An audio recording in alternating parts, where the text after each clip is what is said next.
back to my channel, and if you're new in here, please do subscribe if you haven't subscribed to my channel, and hit that notification bell so you'll be updated on my upcoming videos, and like, share, and leave your thoughts on the comment below. Thank you very much. Enjoy. Ang cute, nandito ako sa bagong coffee shop dito sa Castro. Look, that's the name. Sister Coffee Shop. Kabubukas lang nila kahapon. I saw it yesterday too. I was here in Castro yesterday.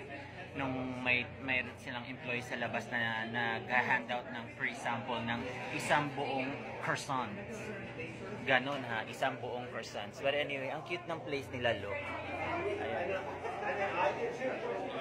You're like very pretty, yung nakalagay sa wall. Diba? How cute. Look at that. Oh, ayan. Tapos may malaking and then bumili ako ng malaking concha. Yung Spanish bread, meron silang small version pero kinuha ko yung malaki. Rainbow siya na concha. Ayan o. Diba ang laki? Look oh. Malaki pa sa kamao ko. And then I bought this. Ano siya? I think coconut matcha. Ano ba yun? Coconut pistachio matcha. What you call this na ice. Ayun. O, diba?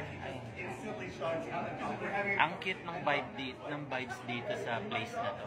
Parang Victoria's Secret. Pink na pink. It's really cool. Diba? So, dito mo nang ganda ng weather. Look. Tignan mo. Ayun pa yung malaking puso, oh. Yung heart, giant heart across the street. Tignan muna tayo. Look. Yeah. Look at that. Ang laki ng concha bread.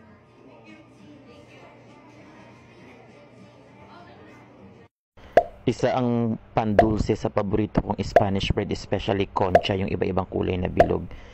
Tapos, after naglakad-lakad, nakakita ng gelato ice cream parlor around the corner ng 22nd Mission.